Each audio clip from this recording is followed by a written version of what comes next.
एक दिलचस्प मजेदार कहानी। कौवा और बूढ़ा आदमी।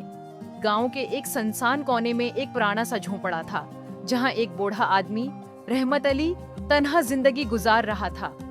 न कोई रिश्तेदार, न दोस्त और न कोई बात करने वाला। गांव के बच्चे कभी कभी उसके पास आ जाते, कुछ बातें करते और चले जाते, मगर अब वो भी बड़े हो गए थे और रहमत चचा की दुनिया मजीद सुन्नाटे में डूब गई थी।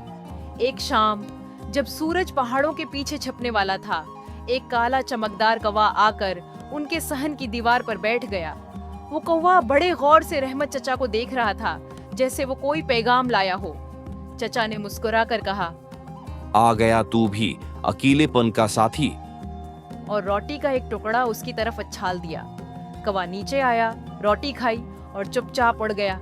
अगले दिन फिर वही मंजर दोहराया गया, फिर तीसरे दिन, फिर चौथे दिन। अब ये रोज का मामूल बन गया था।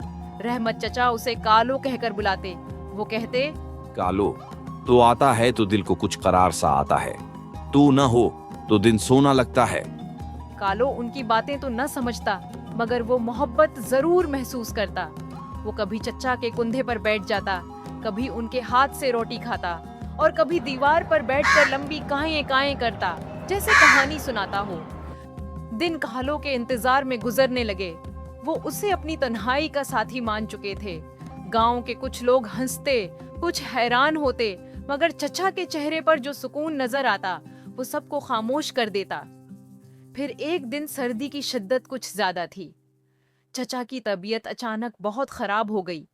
जिस्म में जान न रही और आंखों में पुरानी यादें तैरने लगी। इस दिन कालो आया तो चचा ने सिर्फ एक हल्की सी मुस्कुराहट दी और हाथ उठाकर उसे अलविदा कहा। कालो कुछ देर चचा के पास बैठा रहा। उसे शायद कुछ महसूस हो गया था। वो काएं काएं नहीं कर रहा था, बस खामोशी से देख रहा था। अगली सुबह गांव में अजीब मंजर था। कालो गांव भर में उड़ रहा था, बुलंद आवाज में काएं काएं कर रहा था, जैसे किसी को कुछ बताना चाहता हो। कुछ लोग हैरान होकर चचा के घर पहुंचे। दरवाजा खुला था और चचा खामोशी से अपनी आखिरी नींद सो रहे थे। उनके हाथ में एक पुराना कागज था, जिस हाथ में एक पुराना कागज था। रहमत चचा ने बोला, अगर मेरी कमी महसूस हो तो कालो को देख लेना।